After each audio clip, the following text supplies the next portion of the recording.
O quinto episódio de Senhor dos Anéis e os Anéis do Poder foi bem melhor do que o quarto episódio, na minha opinião, e muito disso se dá pelo desenvolvimento da história do Anatar com o Celebrimbor. Para mim, eles deviam aparecer em todos os episódios, mas além de Eregion, nós também vimos Khazad-dûm em um exemplo de poder dos Anéis de Poder dos Anãos. Já em Númenor, as coisas estão pegando fogo, eu tomei muita raiva daquele Kemen e fiquei também com pena do Valandil, e aqui nesse vídeo nós vamos falar sobre isso.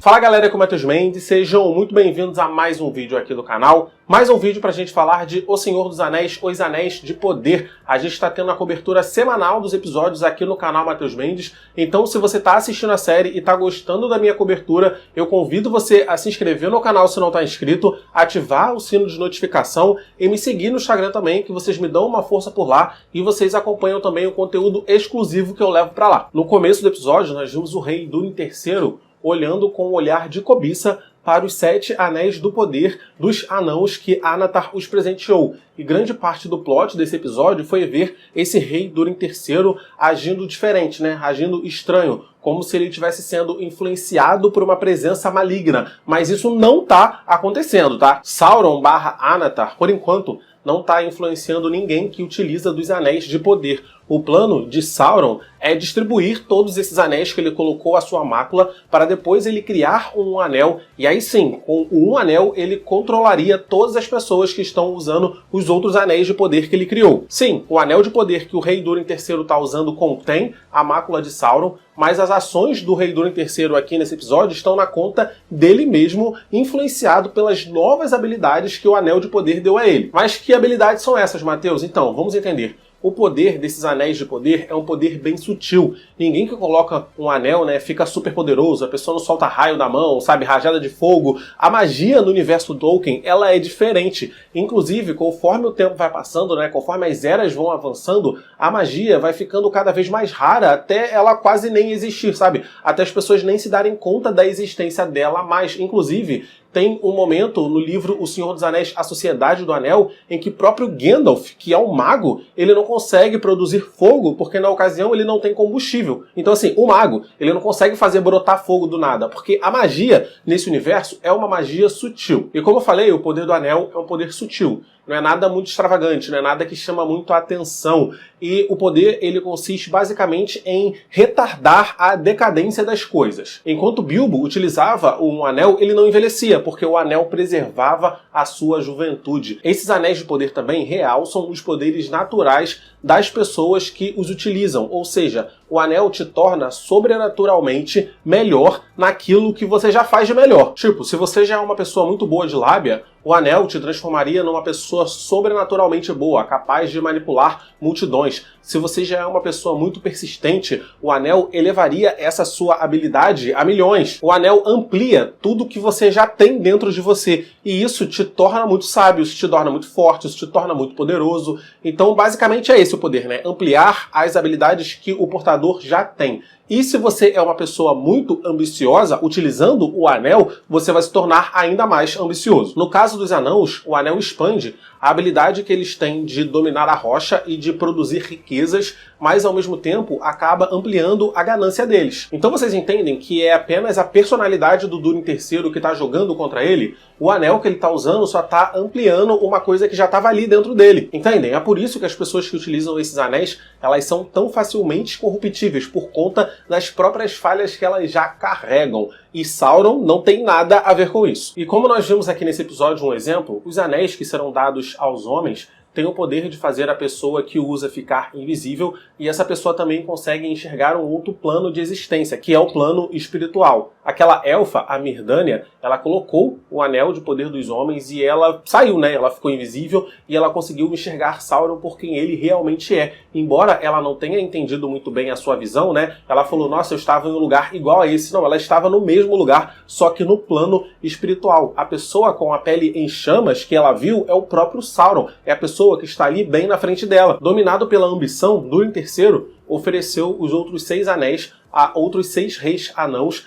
mas ele humilhou os caras, né? E ele ofereceu esses anéis querendo tirar vantagem em cima dessas pessoas. Isso fez o filho dele, Durin IV, desconfiar, né, que o anel estivesse manipulando o pai. Só que não, aquilo ali é o pai por quem o pai realmente é. É influenciado sim pelo poder do anel, mas não influenciado pela mácula de Sauron. Trazendo para o nosso mundo, imagina você dá a uma pessoa um poder, muito poder. Essa pessoa ela fica ambiciosa e ela acaba querendo ter mais poder ainda. E é isso que acaba corrompendo a pessoa. Então essa é a mesma lógica que a série carrega. E com sua capacidade, né, de manipulação das rochas ampliado, Durin III conseguiu ouvir as rochas e ele conseguiu escavar no exato lugar onde ele precisava para trazer luz de volta ao reino de Khazad-dûm. E agora, novamente, né, com luz ali, eles vão conseguir voltar a cultivar e, novamente, o reino de Khazad-dûm pode prosperar. Mas mal sabe Durin III que tem um Balrog escondido ali nas profundezas da montanha. E essa cena eu não gostei muito, tá? Porque a bola da Disa caiu, rolou, ela foi atrás da bola e ela acabou descobrindo um lugar nunca antes conhecido pelos anãos. Sabe, esse lugar secreto era um lugar que estava bem próximo do mercado.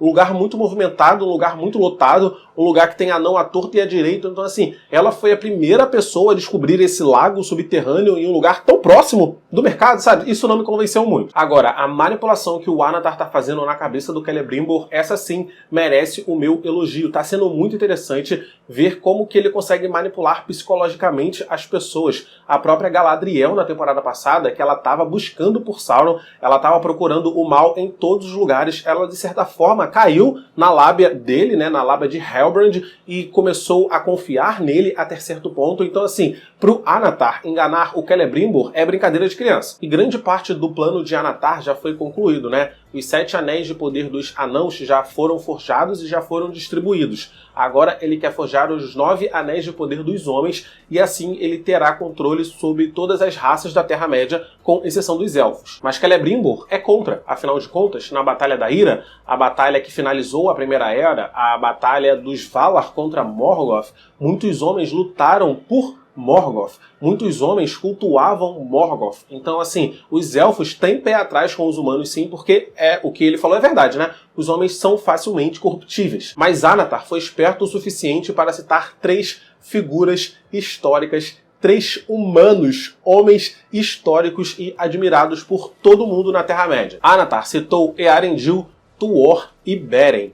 Beren foi o humano mais famoso da Primeira Era da história do universo de Tolkien. Ele foi um humano que conseguiu retirar uma Silmaril da coroa do próprio Morgoth. O cara era brabo demais. Beren foi o primeiro caso da união bem-sucedida entre um humano e uma elfa, e ele casou com a Lúthien. O Tuor também foi um grande herói da Primeira Era, né? Um herói dos homens, e ele também acabou casando com uma elfa. Ele foi o segundo caso bem-sucedido da união de um humano com uma elfa, e dessa união nasceu Earendil. Então Earendil nasceu meio humano, meio elfo. E no final da Primeira Era, quando todo o continente ali já estava sendo dominado pelas forças de Morgoth, Earendil pegou um barco e ele velejou até Valinor para pedir e implorar pela ajuda dos Valar. Manwë, o líder dos Valar, entendeu que Earendil estava indo até Valinor para buscar ajuda para os outros e não para benefício próprio, e não o castigou, porque nesse tempo era proibido os humanos viajarem a oeste para procurar por Valinor. E foi por conta da apelação de Earendil que os Valar vieram para o continente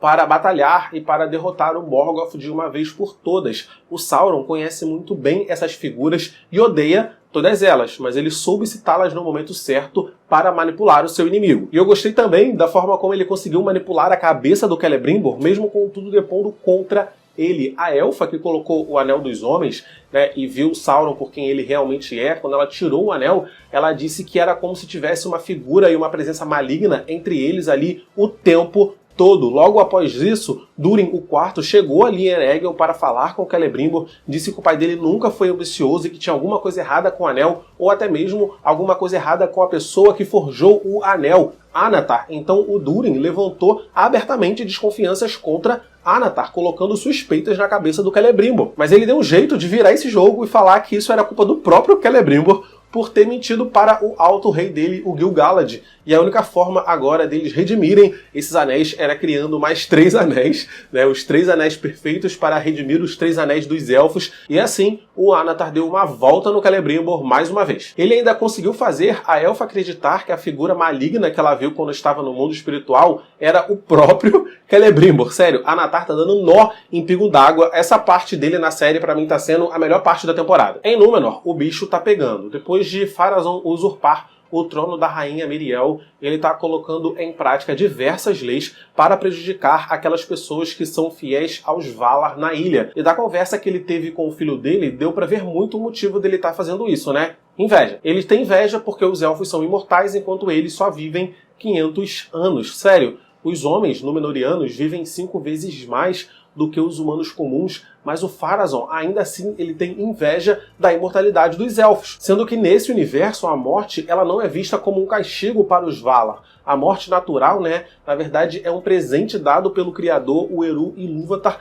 para trazer os seus filhos de volta a ele. Mas há ainda na ilha os homens fiéis, os homens que respeitam as antigas tradições. Afinal de contas, a ilha de Númenor foi dada de presente a eles pelos Valar, né? Então esses homens fiéis, eles ainda cultuam e adoram os Valar, eles são amigos dos elfos, e o Elendil é um grande exemplo disso, e o próprio Valandil também. Vimos que Pharazôn ordenou a interrupção da cerimônia de adoração aos Valar que o Elendil estava participando, e ali naquele tumulto o Valandil acabou morrendo. Falar pra vocês que eu tô com muita raiva desse Kemen, que homem nojento, cara. Foi muito satisfatório ver o Elendil e o Valandil partindo pra cima dele, mas eu não esperava que ele fosse matar o Valandil, ainda mais na covardia, assim, sabe? Não por o Kemen ser um homem muito honrado, honesto, porque nós sabemos que ele não é. Inclusive, na temporada passada, ele ateou fogo a vários barcos de Númenor para impedir, né, e atrasar a ida dos Númenóreanos até a Terra-média. O Kemen não presta, sabemos disso, mas eu não esperava a morte do Valandil aqui nessa cena, então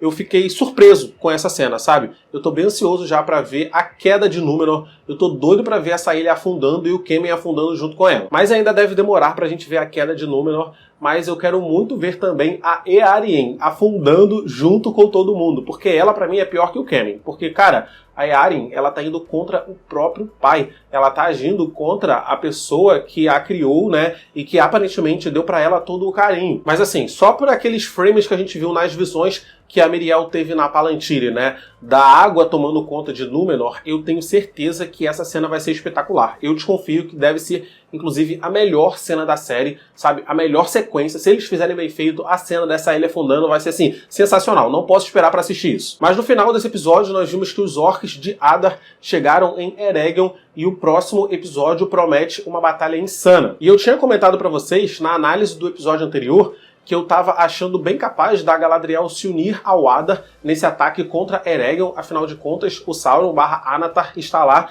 e ele é um inimigo em comum que os dois têm. Mas eu espero muito que a Galadriel não faça isso, porque se ela fizer, isso vai voltar contra ela no futuro. De qualquer forma, o próximo episódio tem tudo para ser muito bom, então a gente precisa torcer para não ter cena nem dos Pés Peludos e nem do Isildur, porque eu acho que, cara, esses dois plots, eles quebram muito o ritmo da série. Eu acho que os Pés Peludos e o Isildur têm coisas interessantes ali na história dos dois, mas eles não estão conseguindo acompanhar o mesmo ritmo dos outros plots, sabe? Então acaba dando aquela quebra de expectativa no meio do episódio, e como o próximo episódio parece que vai ter um episódio de batalha, que eles fiquem de fora. Mas o que vocês acham sobre isso? Coloca aqui nos comentários, por favor, que eu sempre fico de olho no comentário de vocês. Deixa o like, por favor, porque o like me ajuda pra caramba. Se inscreve no canal se não tá inscrito, compartilha o vídeo com seus amigos que estão assistindo O Senhor dos Anéis. Clica nos meus vídeos que estão aparecendo aqui do lado pra assistir meus vídeos anteriores. É isso, tchau e até o próximo vídeo.